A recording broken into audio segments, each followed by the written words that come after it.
2021 July 30. പ്രണയം നിരസിച്ചതിന്റെ പേരിൽ കണ്ണൂർ സ്വദേശി രാഖിൽ മാനസയെ വെടിവെച്ച് കൊലപ്പെടുത്തിയെന്ന വാർത്ത പുറത്തുവന്നു. കൃത്യത്തിനു പിന്നാലെ പ്രതി രാഖിൽ ആത്മഹത്യ ചെയ്തു. പ്രതി സ്വയം ജീവനൊടുക്കിയതിനാൽ കേസ് അന്വേഷണം അവിടെ അവസാനിക്കുമെന്ന് കരുതിയവർക്ക് തെറ്റി.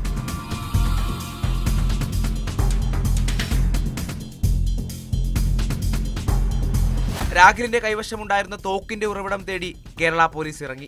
ഈ തോക്കിന്റെ ഉറവിടം കണ്ടുപിടിക്കുകയും ബീഹാർ ചെന്ന് അവിടെ മുങ്കേറിനൊരു സ്ഥലമാണ്. അവിടെ അപ്പോഴാണ് നമ്മളും മനസ്സിലാക്കുന്നത് ഈ മുങ്കേറിൽ ഈസി ആയിട്ട് ഇവർക്ക് ഇല്ലീഗലായിട്ട് തോക്ക് കിട്ടും.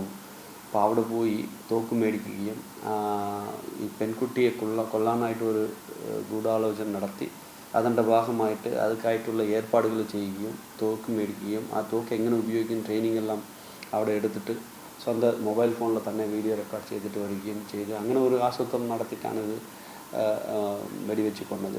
കേരള പോലീസിന്റെ അന്വേഷണ മികവിനെ തേടി ദേശീയ ബഹുമതി എത്തി. അന്വേഷണ സംഘത്തിന്റെ ചുമതലയുണ്ടായിരുന്ന എറണാകുളം റൂറൽ SP K. കാർത്തിക്കാണ് കേന്ദ്ര ആഭ്യന്തരമന്ത്രിയുടെ മെഡലിന് അർഹനായത്. ഇതിൻ്റെ ക്രെഡിറ്റ് അതിൻ്റെ അന്വേഷണ സംഘം സ്പെഷ്യൽ ഇൻവെസ്റ്റിഗേഷൻ ടീം അതാണ്.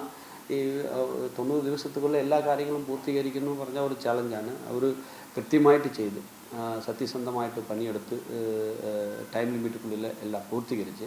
ഇൻവെസ്റ്റിഗേഷൻ പറയുന്നത് ഒറ്റയ്ക്ക് സൈൻ ചെയ്യാൻ പറ്റുന്ന ഒരു കാര്യമല്ല, അതൊരു ടീം എഫക്റ്റാണ്. അപ്പോൾ ആ ഒരു ടീം എഫക്റ്റ് കിട്ടിയ ഒരു മെഡലാണ്. അതുകൊണ്ട് അതിൻ്റെ ഭാഗമായിട്ട് ഞാൻ ജില്ലാ SP നിലയിൽ നിന്നത് കൊണ്ട് എനിക്കും അതിൽ സന്തോഷമുണ്ട്. നിലവിൽ വിജിലൻസ് ആസ്ഥാനം DIG ആണ് K. കാർത്തിക്. പോലീസ് ആസ്ഥാനത്ത് സംഘടിപ്പിച്ച ചടങ്ങിൽ സംസ്ഥാന പോലീസ് മേധാവി ഷെയ്ഖ് ദർവേഷ് സാഹിബാണ് മെഡൽ സമ്മാനിച്ചത്. Rahul G Nath, Mathrubhumi news, Thiruvananthapuram.